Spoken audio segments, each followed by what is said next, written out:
All right, stand by, guys. 30 seconds.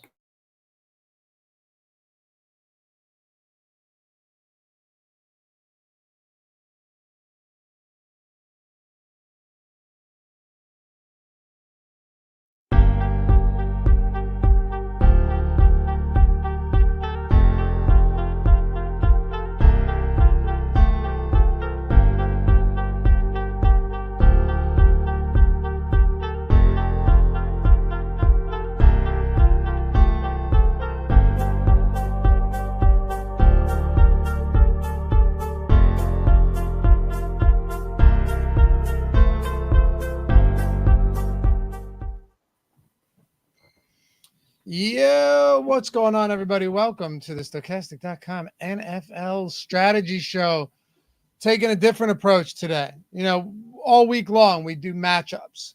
We do the top stacks tool. We do the ownership. We do the first look with Ben Ross and myself.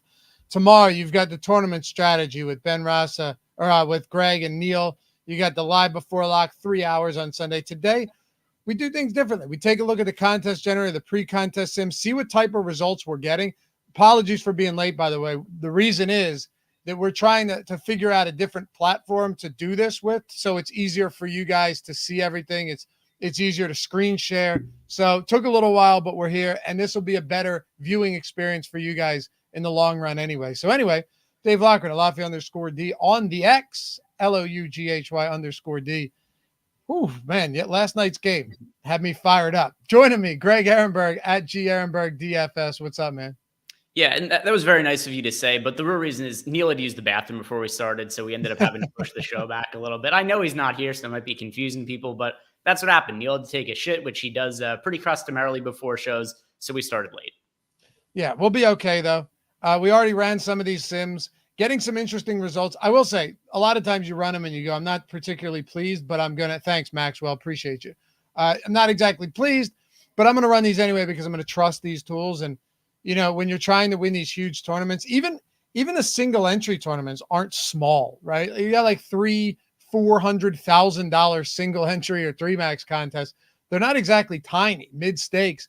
So sometimes you have to allow yourself to hit the button and enter the contest, upload the CSV, and not go crazy trying to make things catered to what you're looking for.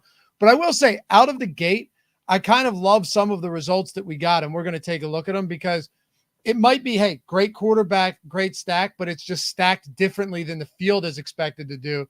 Because really, with the contest generator, you're just trying to predict what the field is going to look like, Greg. Yeah, and that's what I think a lot of people using the Sims tool should be aware of, because you might see that, like, hey, when you're building your lineups in the contest generator, they're fairly close to the ownership of the field. That's as intended.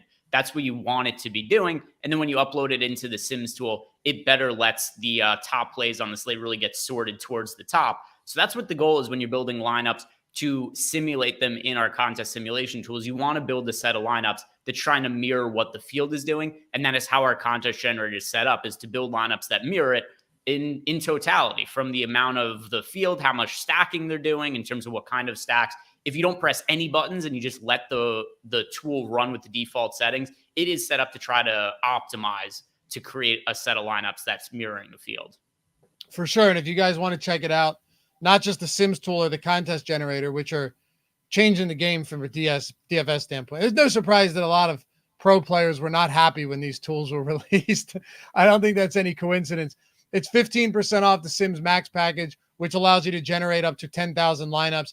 The Sims Data package, also 15% off. You get a nice discount on that. It's cheaper than the Max package. And if you guys are single entry 3-max players, 20-max, this is perfect for you. However you want to play it, 15% off all of those. And links are in the description and in chat for everything. Or you sign up at Owner's Box, right, where they have Superflex DFS contests. They have up to a $500 first match deposit bonus. You get a free week of all of our NFL stuff. You no longer have to get the NFL Platinum and then get this and get that to have everything. This is literally everything included. So all of our tools, 100% of our NFL tools are now included in one single solitary package. You're getting it for free. Ownership, player projections, top stack, all of our showdown stuff, simulators, premium Discord, you name it, everything included, free week. Minimum deposit for Owner's Box, link down in the description. It's only $10. My recommendation is, especially given that they had 20% overlay in a contest that's 50K up top and 50K up top again this week. My recommendation is max the bonus out if you have the means. If not, though, and you want to get the free week, it is only a $10 minimum deposit to get your foot in the door. Check out all of our tools and use the Sims for Owner's Box. We have it. Ownership, projections. No one else has any of that for Owner's Box, but of course we have DraftKings and FanDuel as well. So links to all of that in the description. Whether you want 15% off a month of everything or a free week signing up with Owner's Box, we got you covered. All right, you ready to jump into this? Really quick first, our guy Ace of Spade, he shows up to all of our baseball shows and always wants to know who my favorite players are for DK tiers. He's in here and he wants to know my favorite tiers plays for Sunday. He left us a super chat. So I'll answer Ace of Spade's question before we start to pull up some of the Sims here, which we've already got run. So I saw Ace of Spade. I saw you pop up in chat, and really quickly over my computer, I was like, I better make sure I have my tiers lineups built out for you so I can answer your super chat before we go ahead and do this. But yeah, if anybody's been playing DK tiers, Ace of Spade is always in the YouTube chat and always leaves us super chats asking for the best tiers plays. Tier 1, I got to Patrick Mahomes the most. In tier 2, I got to Christian McCaffrey the most. Tier 3, Jamar Chase. I think it's a really good bounce back spot for the Bengals. There's no way they could be worse this week than they were last week. We saw Joe Burrow finish with, what was it, Lofty? Like 82 passing yards. He's going to bounce back. So Jamar Chase should benefit from that. He's not a tier 3 player. We're going to see Jamar Chase in tier 1, tier 2 moving forward, like Jamar Chase in tier 3. Tier 4, if he plays, I like Travis Kelce. Also correlates nicely with Patrick Mahomes from tier 1. Tier 5, Joe Burrow. Like I said before, I like the bounce back. Also correlates nicely with getting Jamar Chase in the tier 3. And then tier 6, I like Joe Mixon. More Bengals correlation. Tier 7, David Montgomery. Tier 8, I got to Chris Godwin the most. So Ace of Spade, thanks for the super chat, and I hope that helps you out. Wow, no better way to start off a show than talk about tiers. It's all the rage, Lofty. We get so many tiers questions. I know. Andy said he just got the email for the free week. Can't wait to use it. Yeah, man, enjoy. I hope you love it. And Clayton said, Andy, watch the tutorial Greg and Steve did for the Sims. Yeah, dude, if you're doing the free week or you're getting the subscription 15% off, watch all of our tutorials on the Sims tools and everything, particularly the one Greg did with Steve. It's super helpful. Help me out as well. All right, so we ran some Sims for the main slate. You and I actually did the afternoon slate Sims on the podcast exclusive. That'll be up in a little bit. Check that out over on our podcast platform. Subscribe and leave a review. Also, hit the thumbs up and subscribe, guys. Come on, help us get to 100K. Appreciate you. But the afternoon slate was crazy. We got a lot of Brock Purdy, some Matthew Stafford. There's some bad games, though. Jets, not a great team. Arizona, Joshua Dobbs, all of them, of course, on the main slate as well. Rams in a much tougher matchup against San Francisco. Then you got a 38.5 point total between Denver and Washington to close that one out. So we got some fun results. We haven't really dug into what we've got here for the Sims in the main slate yet, though. I think it's high time to make that happen. So let's get that screen up, Jacob. Jacob Roach producing this show for us and see what we come across here.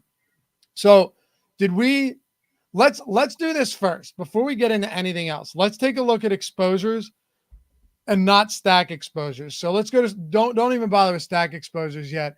Just want to see where our leverage spots are coming, Greg. Wow, look at David Montgomery and Stephon Diggs.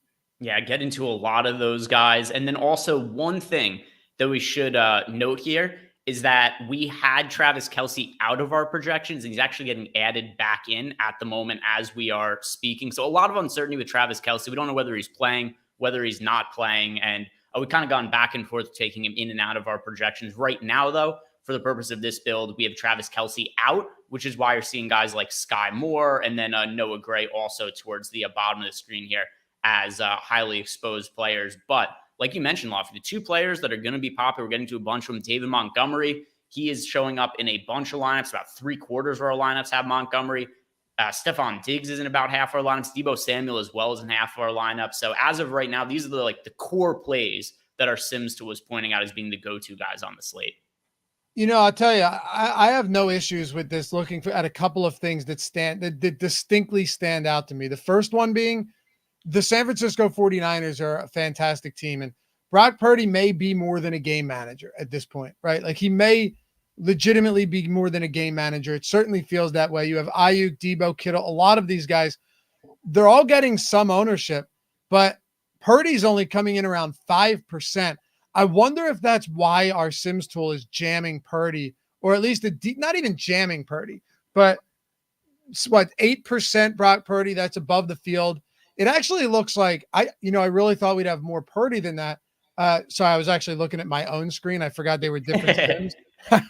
What's our Purdy ownership?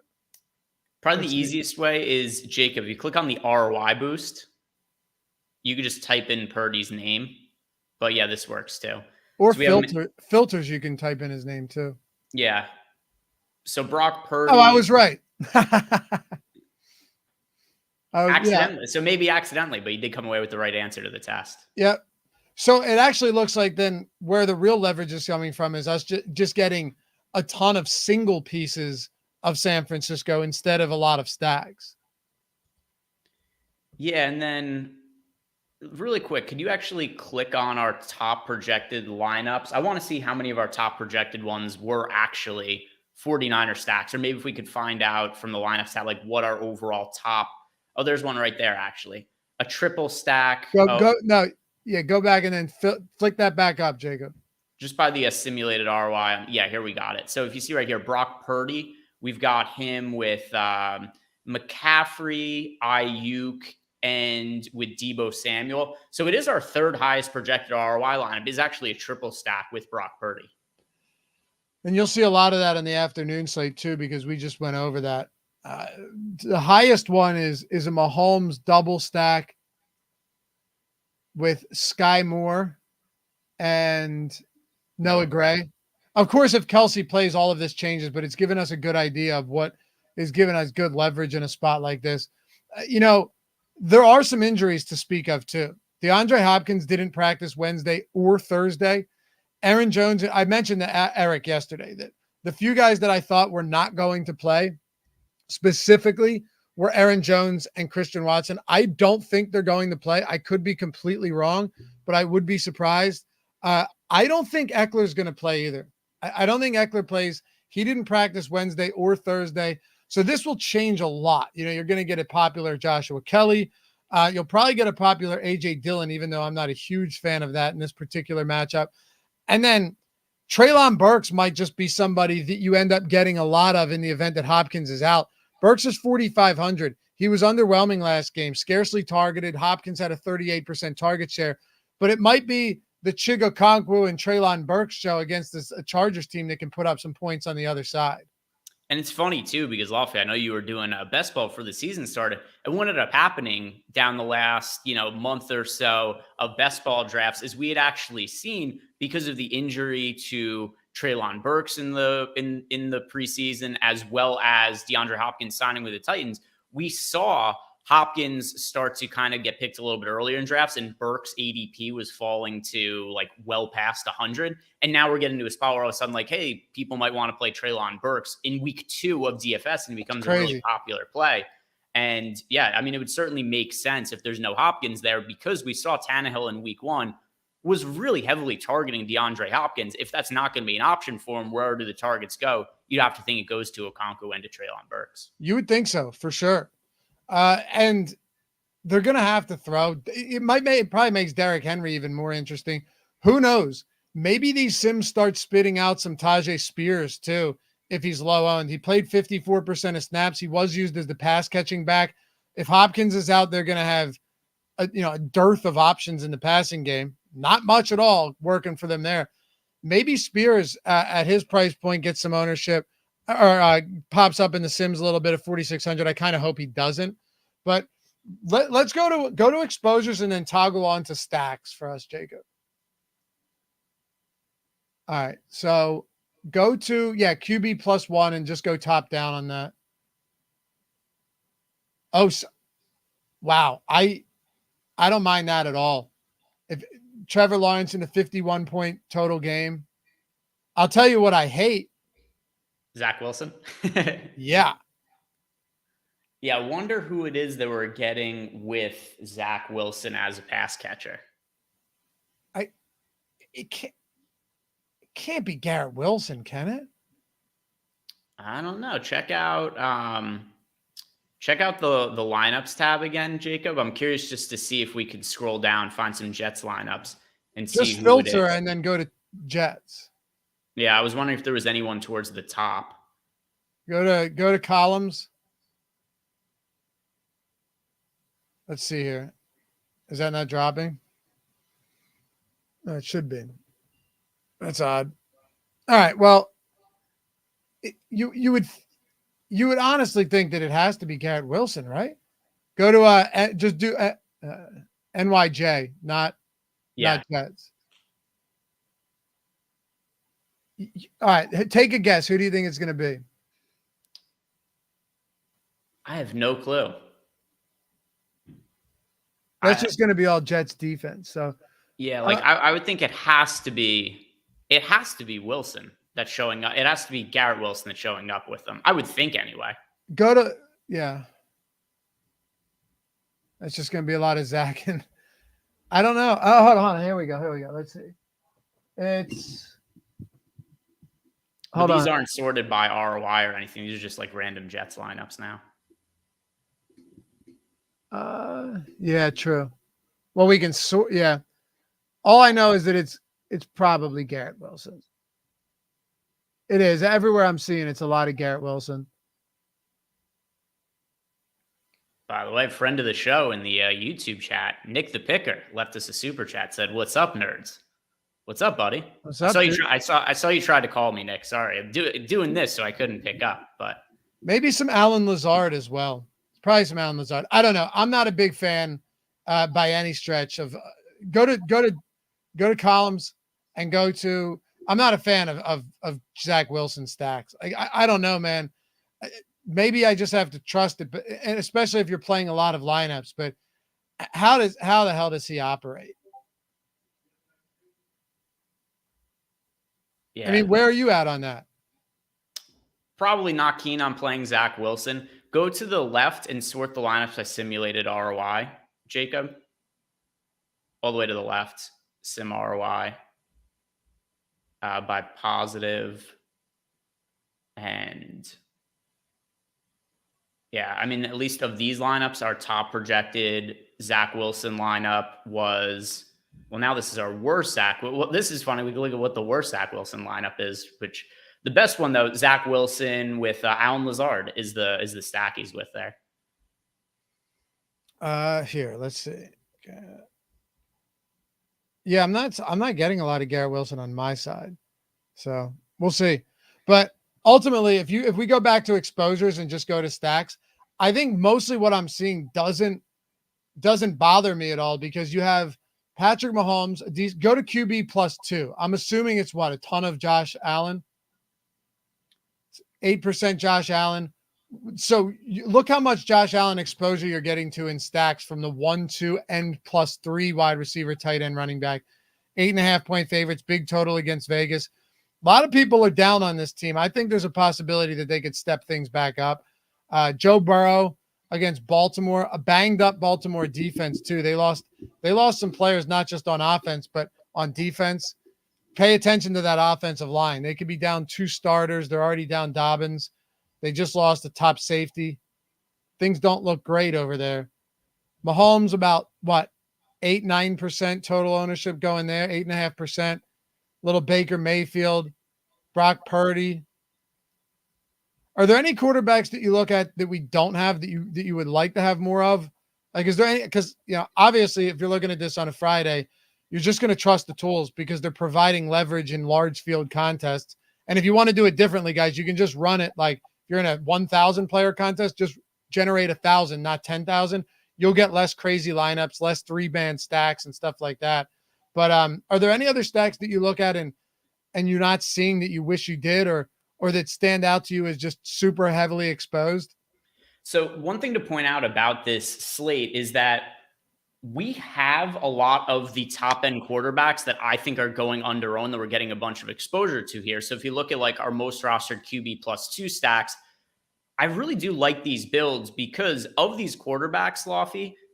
Lawrence played well in week 1. Josh Allen didn't. Joe Burrow didn't. Patrick Mahomes didn't play poorly himself, but his fantasy output wasn't great because of how poorly his receivers played. And I do think we're going to ultimately end up getting Travis Kelce back. And when we build lineups for FanDuel after this, I think we're going to have Travis Kelce in those lineups. So it'll be kind of interesting to see if we do a set of lineups on DraftKings without Travis Kelce and a set of lineups with Travis Kelce on FanDuel, how that differs some of the results that we end up getting to. But I really do think this is a good slate to pay up for some of the stud quarterbacks because none of them are all that popular. The only quarterback we have on the entire slate that's projected for double-digit ownership is Josh Allen. Beyond him, we've got 7% projected ownership going to Joe Burrow, 9% to Patrick Mahomes, and 7% to Trevor Lawrence. So to answer your question about are there any quarterbacks that we're not getting to here that I would like to? I mean, not really. I think you can make a case for Matt Stafford, kind of same as when you and I were talking about the afternoon slate, just from a standpoint of he's not popular. He's only projected for 2% ownership. He's got cheap pass catchers to throw the ball to that I think in general we're all a little bit higher on now this week than we were a week ago. So that's the one guy I didn't really see there that I don't mind taking chances on, is going like Stafford with double stacks of Atwell, Nakua, Tyler Higbee. So that is one way to go about building lineups. But in general, I really do like paying up for the studs at QB. Me too. And I think there's a lot of ways to do that without your lineups looking terribly.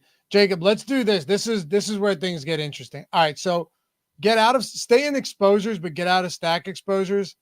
And then when you go to filter, you'll see position.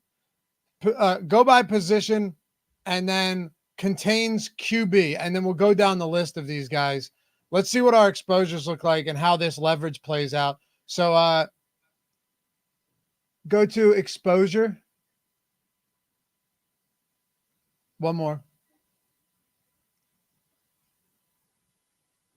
That. Yeah, it's not showing all of the QBs. Not right. Oh, he wasn't scrolled up all the way. I didn't realize he wasn't scrolled up all the way. User error. A lot of Trevor Williams. I was going to say I've never seen that before. A lot of Josh Allen. Dude, the Zach. Everything about this I love. From Purdy even getting around 4%, 5% Mayfield, fine. Everything I'm fine with until I look at that Zach Wilson. Can you, one sec, can you go back to the lineups tab, Jacob? Just unfavorite all of them. And then favorite the top 150 again. I wonder, did we accidentally select some Zach Wilson lineups before that we didn't mean to? Let me see this. Go back to the QB. Position. Yeah.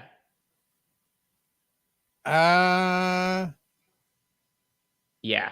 There we go. Yeah, I was gonna say I thought I accidentally might have selected a bunch of those Zach Wilson lineups before when we were filtering by them. Okay, well that looks way better. 31% Allen, 20% Burrow, 17% Mahomes, 11 even Mayfield. I have no problem with that. Some positive leverage there. Not a bad matchup. Purdy at 8%, 5% exposure to Goff. I know a lot of people are probably going to wonder, why there's not a ton of Goff. It's just a leverage thing. He's not super popular, but yeah, maybe it's weird that like we're getting a lot over the field on Josh Allen, but not on Jared Goff. Could just be the pass catchers getting more ownership, like I'm on St. Brown and such. A little bit of Stafford. Let's do running backs now. And then something else too is just kind of echoing the point about us getting to more Josh Allen and not as much of Jared Goff is don't forget all the tools we have on our site, like what we were talking about with Alex last week. These are based on simulations, like even stuff that we've had up on the site, like the top stacks tool, which has existed forever at Stokastic.com. It's still built on sims, and the quarterback / team that we have with the highest top stack odds is the Buffalo Bills, projected to be the top stack 16% of the time, whereas only 11% ownership expected to go to Josh Allen. So he's under-owned by that weight. And then you talked about Jared Goff, whereas somebody like Goff is, let's see, where's Detroit? Detroit has a 4% chance to be the top scoring team on the slate, whereas he's projected for 6.4% ownership. So relative to like just a broader picture of our simulations, we do have Allen under-owned and Goff over-owned from that standpoint. Yeah, it makes sense. You would, yeah, for sure. And look, at running backs, David Montgomery, that's a lot of exposure to David Montgomery. My guess is that definitely comes down as we get closer to Sunday, especially with what I expect to be a lot of news breaking where running backs are sidelined. That's going to happen. The question is, like, just Jahmyr Gibbs' workload significantly increased. If that's the case, then David Montgomery looks a lot worse, and we factor that in the projections going into Sunday. McCaffrey, 38%. My boy, Rashad White, 24% at that ownership. We're more than double the field on him, Greg. And then we're basically matching the field on guys like Pollard and Mixon. Looks like we're a little under the field on Connor, matching the field around James Cook. These are mostly guys that I really like this week, so I like seeing this.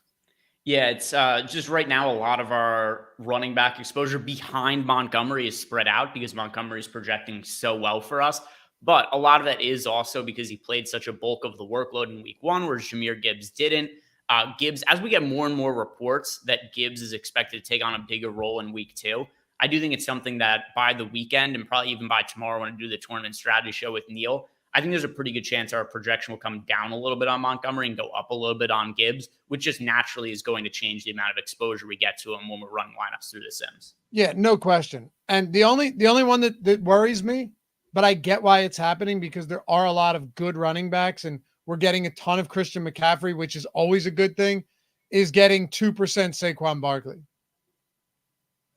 Yeah, it's the main reason that Barkley isn't projecting like crazy well is because the total is so low for that game. Like you and I were talking about with the afternoon slate and how the afternoon slate games are kind of crappy for fantasy purposes. If we're looking at just like all the games available to us on the slate, the Giants Cardinals game is only projected with a 40-point total. That's the line right now at books, so the Giants being a slight favorite. So with that in mind, it's just a game that we're expecting less scoring to happen, less plays to be run in the game. That's driving down the Barkley projection a little bit. And I'm all right with it as, you know, if you're like, hey, you have no Barkley, but you have a ton of Christian McCaffrey, I'm all right with that. You know, a lot of these guys, I like James Cook. I like getting to around the field there. I definitely don't want to be heavily under the field. If it happens, it happens, but I think it's a pretty good spot. And he looked pretty good against the Jets, despite not a ton of production. It was a tough matchup. We got a little bit of Tyler Algier, Josh Jacobs, Travis Etienne. I like this. Check out wide receivers too. See what our stack pairings look like. We get the wide receivers here. I would assume it's going to just be a lot of Debo and Ayuk at the top. Definitely a lot of Debo, and yeah, I'm trying to think which were some of the quarterbacks we're getting double stacks of. I guess maybe Ridley and Kirk, because we did have a lot of those Jaguars double stacks. I don't know how many we had once we unselected all those other lineups, though. Yeah. Diggs, we have a ton of. Love that. The Sky Moore one is scary, but we currently these Sims are run without Travis Kelce, right? Yes, but if we do a set of lineups for FanDuel after this, Kelce was just added back into our projections, and I'm pretty sure that he would show up in the FanDuel projections then, but we'll see. So Sky Moore would definitely come down. Yes. A lot. Yeah, he would come down pretty hard. And Noah Gray too. I would actually love being overweight on Sky Moore though, if Kelce's out. I really would. People are not going to want to go to him. People hate him after week 1. Hate him. You saw it everywhere. Who do you think he's hated more after week 1? Sky Moore or Kadarius Toney? Are we talking Chiefs fans or are we talking DFS and fantasy football people? DFS and fantasy football. I think probably Sky Moore. Think so? I mean, if once again, we don't know the status of Kelce. It's very much up in the air. I consider him right now probably like 60% in favor of him playing, 40% sitting at the time we're doing the show on Friday. I think that none of the field is going to want to click on Sky Moore or on Kadarius Toney, and I think there's upside in both of them in bounce back spots. All right. Wait, are you saying if Kelce's out? Yes. Yeah, me too. It's still a 51 point total game. Still a lot of points likely going to be scored, and they're favored. They have one of the highest totals on the slate, And nobody's going to want to play the pass catchers. No. The Chiefs still have a 27.5 point total. 27.5 point total. I think that's tied with the Bills for the highest on the slate. It is. It's tied with the Bills for the highest on the slate. And the most expensive receiver on the team is Kadarius Toney at $4,600. Why would I not get to some of that? Noah Gray as well. Those type of guys just make sense. Zach said, you guys think Roschon Johnson gets a lot of work this week? I don't know. He led the team in opportunities last week, but it was a weird game where it got out of hand late. He had those 2 goal line carries, got work late, but they were down by 100 points. I think that backfield is going to be a true disaster for us to try and figure out week to week. I really do. Between Khalil Herbert, Foreman, and Johnson. And not to mention that Fields is going to get a lot of goal line carries as well. Yeah, that's another issue. It's just going to get a lot of rushing attempts in general. It's tough. But yeah, wide receiver, Diggs, and then some of these San Francisco guys, they have a 26 point implied total. Jamar Chase coming off dreadful week, like you said, 82 passing yards for Joe Burrow and company. Puka Nacua still getting a lot of him, even over the field on Nacua. I'm on Russ St. Brown 20%, so may not have a ton of Goff, but have a lot of him. Boyd, Atwell again. So it looks like a lot of these cheap receivers are going to be Rams. I'm surprised we're not getting many Giants receivers who are basically the same price as these guys from LA. Yeah. But have a higher team total by like 5 points. Yeah, and something also that you and I were talking about when we did the afternoon slate show, which if you guys are going to be playing the afternoon slate show, go check out our podcast channel. While you're there, leave us a 5-star review because we appreciate it and only take you guys a couple of seconds to do. But something that Loughran and I did that only exists on the podcast channel is we broke down the afternoon slate. We ran into something similar where we were getting to a lot of the Rams, not as much of the Giants. And that is something that I would be inclined to maybe go in and like boost the ROI of some of those Giants pass catchers. Maybe also boost the ROI of Giants stacks just so that we would get to some of those guys because it's a shitty game. The offense are no good. The defense are no good either, though. I would not be surprised if that ends up being a game that's like 27-24 or something like that. Everybody's cheap. Daniel Jones is still a quarterback with fantasy upside. I think that's a game that's slept on a little bit, especially the Giants side. I do too, especially if that afternoon ownership holds. That'll be clearly a spot to get overweight on. Ryan, for single entry on DraftKings with 23K spots, what stack would you so what, a 23,000 field single entry? There's a couple, like you could obviously go Bills, no problem with that. Remember, there's places to get different. If Kelsey's out, Greg and I were just talking through it. I don't think the Chiefs is bad either. The downside to that is that you have to get it right. Steven Smith said Kansas City can run 7 wide receivers. I know, and he put it in caps twice. I'm well aware they had 7 active and they got on the field last week. But if Kelsey's out, there's still a priority in the pecking order as far as snaps go. If we want to talk about targets, that's a different story. And you guys can fade this if you want. But Sky Moore played almost 70% of snaps, MVS 63, and then it just fell off a cliff. Noah Gray got 88%. So I would not be opposed to Chief stacks. The run back options with Ridley or Jones or whoever you want on the other side, maybe even Kirk, are there's just ample opportunity for that. For a single entry 23,000 field, it's not a small field per se, Greg. It's not the Millie, but it's not a small field either. Yeah. So my with all the information we have now in terms of ownership and whatnot, my favorite build to make for single entry is a Joe Burrow stack. He's going to be underrepresented in tournaments this weekend, but especially in some of the smaller field stuff because of so much recency bias. If you look at our top stacks tool for reference, we have Joe Burrow projected for 7.4% ownership. We have the Bengals with a 13.1% chance to be the highest scoring team on the slate. Second best mark, only behind the Buffalo Bills. That's a spot that I really like getting to. And there's just a lot of guys here where it's like Joe Burrow coming off a stinker. T. Higgins scored 0 fantasy points last week, but was still targeted 8 times.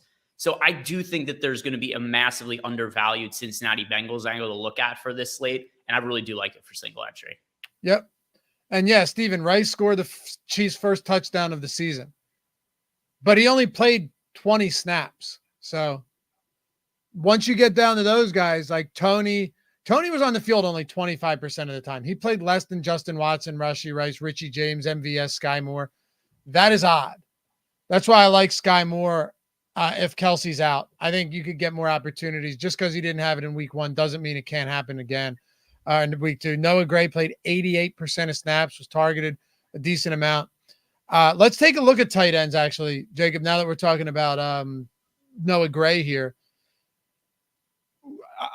Who do you think, without looking yet, Greg, don't look at the screen, who do you think is going to be the highest exposed tight end for us? Well, I know it's Noah Gray because we were already looking at some of those other lineups. Oh, right. Yep. Second most, I'm not looking at the screen. I expect it's going to be pretty spread out. Maybe. All right. So I'm trying to think about our quarterbacks we got to. To some extent, I'd probably expect it to be Evan Ingram, just because we're getting to a bunch of Trevor Lawrence, and maybe Irv Smith Jr. as well, because we're getting to a bunch of Joe Burrow. I was not correct. I was not even remotely. So for sure I was not cheating because my results were very wrong. No, you weren't cheating. Well, we have some Irv Smith. Troutman, it's because Greg Dulcich is expected to be out, and he's super cheap. So we get some of him. I actually don't have any issues with that, although Jerry Jeudy is expected back. So that, to me, makes him less enticing. Dawson Knox, him and Kincaid basically played the whole damn game together. Yeah. Musgrave. The one guy I really like that we're not showing a lot of is Sam Laporta.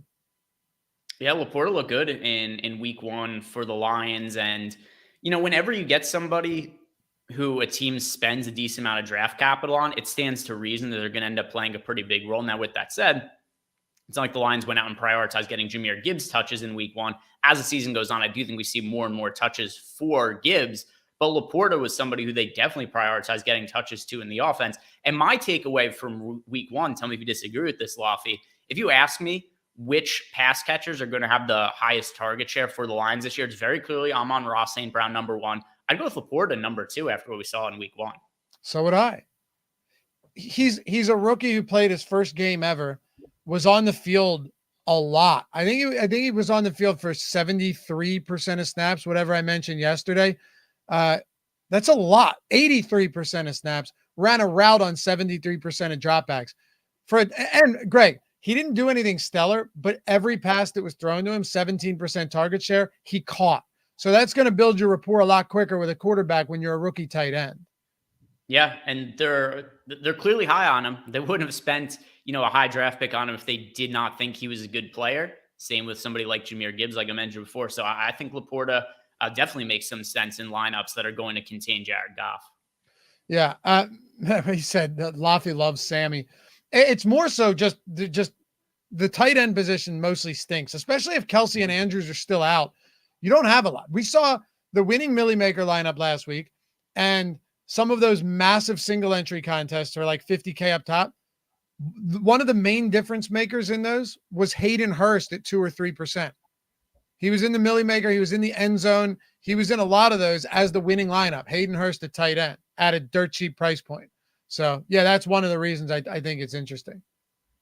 Yeah, I'm trying to remember in my best lineup last week who the tight end was. By and large part, tight end didn't really matter all that much. Like the Millie Maker winning lineup on FanDuel in week 1 had Isaiah Likely in it, and he scored like 0.7 FanDuel points. But that's just how shitty the position was. Nobody scored points, basically. No. By the way, people are talking about I saw some great comments from Clayton about the nuances that you can use for the lineup simulator to give you that additional edge. And then other people talking about adjusting exposures. How does adjusting exposures work? Because a lot of people, I think, are going to think that adjusting that means that you're going to get more of them, but really you're looking at field size. So if someone's new to the sim, you jumped in the show, you heard 15% off all of our NFL packages, which is an awesome deal. Sims included in all of those. Or you signed up at Owner's Box, you deposited, you got your free week, and you're checking it out. and you're curious, how would you use the exposures, and what are some of the nuances on the Sims tool that you would use to make a difference and to separate yourself from the field? Yeah. So Jacob, if you could pull up our lineups right here on screen again. The way that it makes most sense to do it is from the ROI boost tab, where it says ROI boost, a little to your right, up, right above where the QB stacks, where it says ROI boost. Yeah. So this is where, let's say that you want to change David Montgomery, you would downgrade his ROI and you could change it to, maybe like go like negative 30%, just to show people for reference. Then click boost ROI in the bottom right there. All right. Now unfavored all of our top lineups. Resort them by simulated ROI again on the left-hand side.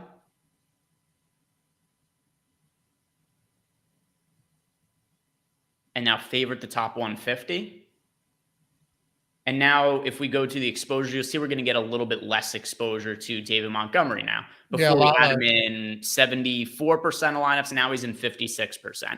This is the methodology that makes the most sense to lower your exposures to players. Because if you're doing it from the contest generator tab, here's the problem. If you think you're getting too much David Montgomery and you say that like, oh, well, 20% of my lineups had David Montgomery, therefore I'm going to lower his exposure. Here's the problem.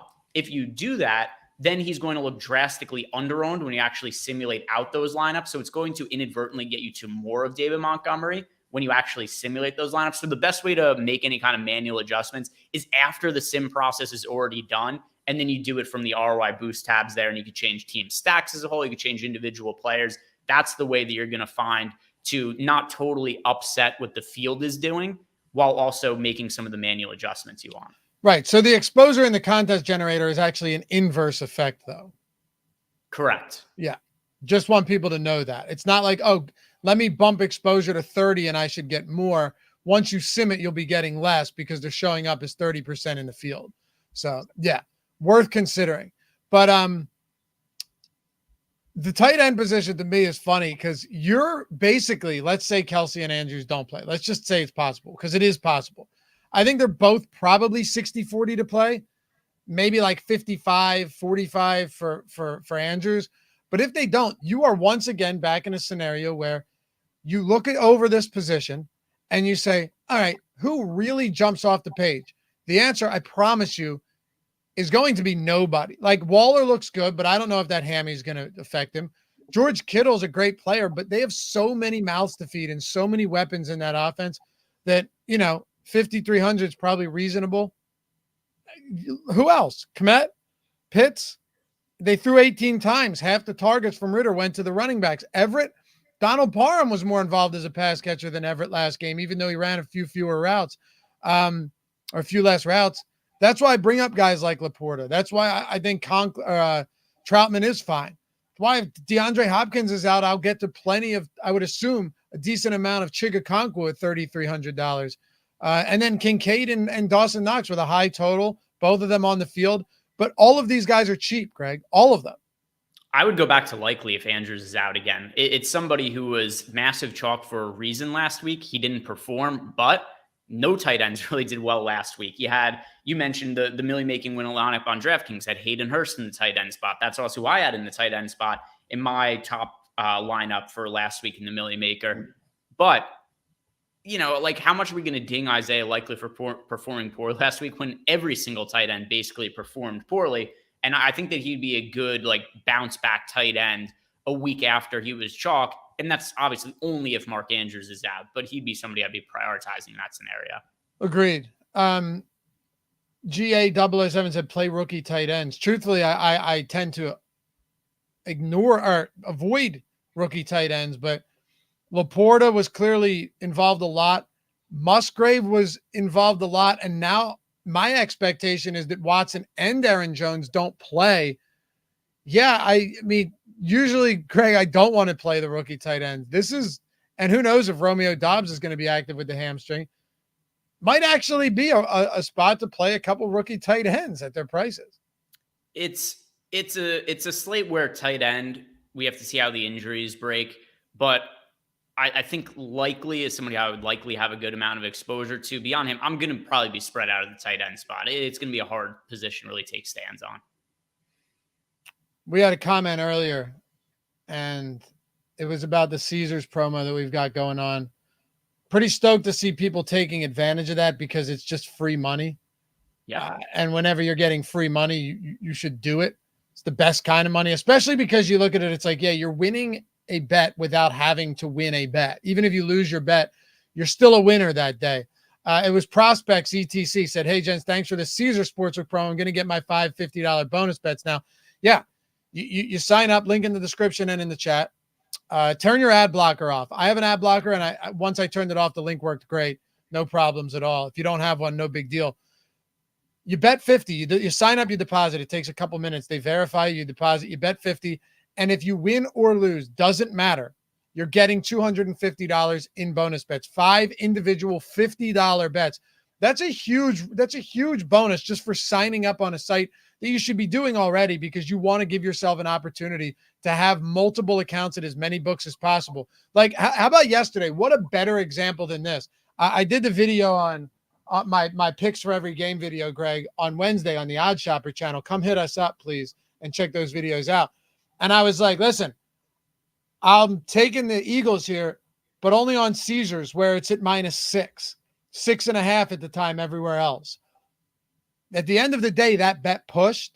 But if you had just gone on like DraftKings and been like, oh, this is the book I like, I'll take it here, and you got it at 6.5, you lose that bet to the hook because you didn't take a second to go find that bet at -6. And Caesars is going to have a lot of good opportunities like that. You get your free money, go win your bet. Go win your bet. I was giving out Atlanta money line at like +106 the other day. They're -120 now. That was the bet I was saying to take. Take whatever bet you want. Watch our videos. Pull something from that. If you win, you get your money on the win and you get the $250. If you lose, no big deal because you're getting 5 $50 bonus bets anyway. It's an awesome promo. Would definitely recommend you guys check it out. You must be 21 years or older to gamble. If you or someone you know has a gambling problem, please call or text 1-800-GAMBLER. Close this show out with this, Greg. We know things will change come Sunday, right? We know it'll change come Sunday. How do you, or is there anything after week 1? I want to help the audience here. By the way, hit that thumbs up if you haven't yet, guys. I want to help the audience. Was there anything you noticed or you're expecting to see as far as what the field will do from a stack type perspective? Because you can set your stack exposures in the contest generator. We'll go with large field multi-entry. QB +1, QB +2, QB +3. Are there any, like, what would you be setting that at? What do you think is the most common spots that we'd be seeing in 2023 NFL DFS? Yeah. So to be honest, my preference is to just have the contest generator build the lineups for me and for me to not put any of my own kind of perspective being like, hey, I think there's going to be this amount of double stacks, this amount of triple stacks. But in terms of what I'm most likely to play, the bulk of my lineups are going to be quarterbacks with 2 pass catchers. And I think it makes a whole lot of sense to buy low on the stud quarterbacks in week 1 that didn't perform well, that might end up being lower owned, especially in some of the single entry tournaments where more people are hand building. Then maybe don't want to play somebody who's coming off a bad week 1 performance, like a Joe Burrow, like a Josh Allen. These are stud quarterbacks. You're going to be fine. Follow Greg at Ehrenberg DFS, me at Laffy_D on the Twitters. Our handles right below our names. Shout out to Jacob for producing this one. Always a tough undertaking where it's like, hey, you got to go here, you got to go here. But acquitted himself well. And we'll see you guys back here tomorrow, Greg and Neil, for the Tournament Strategy Show. Then 3.5 hours of NFL DFS contest kicking off at 9:30 a.m. Eastern on Sunday morning. Week 2 coming up, baby. It's the best time of year. Let's soak it all in, get some wins, and we'll catch you back here for the next one. Peace.